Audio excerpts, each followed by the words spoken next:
Right, we have all those enormous pieces of driftwood that I collected off the beach and lots of other things that I'm going to be doing a sort of table setting at the end of the show with. So I invited my friend Lesley-Ann Noel to make some little tea light holders that'll look very pretty when you light a candle, and it'll really look kind of gorgeous in the middle of our table setting. Hi Lesley-Ann. Hi Mariel. How are you going? I'm fine. I'm really glad that you called me to work on this project with you. I'm so glad you decided to come. Lesley-Ann owns the most beautiful shop called Chic Shack, and I go there all the time. And she's extremely crafty and talented.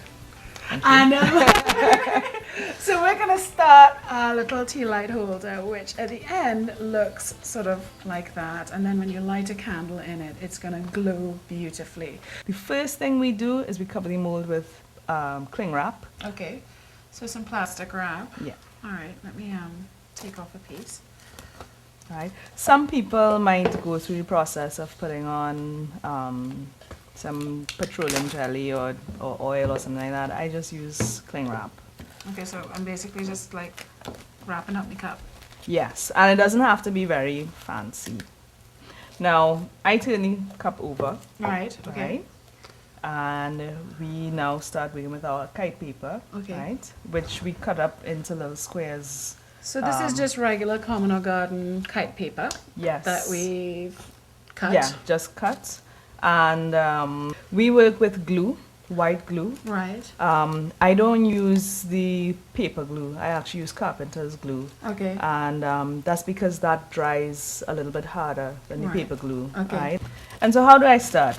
Start with paper on Okay. the cup, and then I put the glue on. All right? Oh, put the paper on the cup and then put the glue on. Yeah, this is All right. different to what you learned in school, right? So you know, because in school you're doing like flour and water. I hate that Paste. flour and water because it just takes so long to dry. Right? What we do, we put down one layer first, at least, of paper, and then we can do the exciting things, which is putting on the things that make the nice patterns in the lights, the leaves or raffia or This is anywhere. very exciting.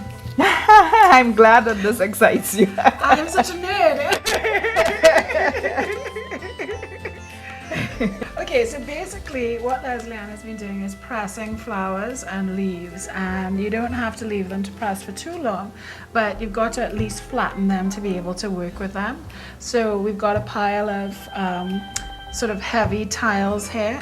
Inside, if you look, we've got some bougainvilleas, petals, we've just had those pressing, and then we've also got underneath here various flowers which are now pretty well flattened, and we also have fern leaves and, you know, whatever you find that you really like. Okay, so can we use these? Are these flat enough, do you think? I think that the center is a little bit too raised, but we Okay, could right. start working with the petals. Okay, right? 'cause If I you love wanted these. to, but we could try it, you know, Okay. and see what will happen. I might just work, I'll just take the petals off, I don't mind. Yeah. It's a bit sacrilegious, but we can take the petals off. Yeah. All right. I like working with the bougainvillea because it's a very dry. The bougainvillea is actually a leaf, you know, Right. even though we call them flowers, right? Right. And it's very dry, so it doesn't change much after all the water comes out of it, right? Okay.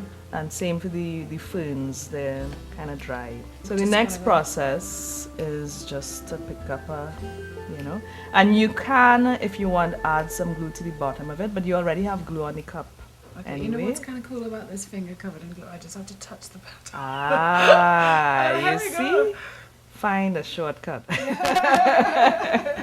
Right now what I'm doing is, after I put on the leaves and the flowers, I'm going to add another layer. My pattern is so complicated, it's going to take me forever. That's good. Like, you know, That's good. It's tiny coverage. you're happening meditating. here. You're getting Yes. some nice mental stimulation from it. Yes. Yeah, you could use brown paper. Brown paper gives you a really pretty effect, but it's darker. You know, it's a dark shade. You could use newsprint. There's another wax paper that vendors use for food. So how many layers of this paper should we ideally be putting on? About 3 or 4. But it's really just so that it'll have enough body, so it can stand on its own, which the glue helps it to do anyway. Alright, so basically, once you've got your 3 or 4 layers of paper on there, you're just going to leave it to dry overnight. And Lesley-Ann made one for us yesterday, and this is what you're going to use. Do you want to wipe your finger Yes, off? I would like to. There you go.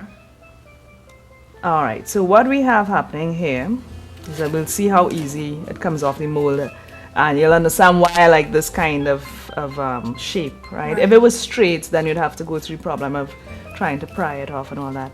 Because we've put the plastic on, it really just slides off. Right. And then you're peeling off the plastic. And then we peel the plastic off. And this is something you made yesterday, right? I made this last night. Yes. Yeah. So it's something that dries overnight.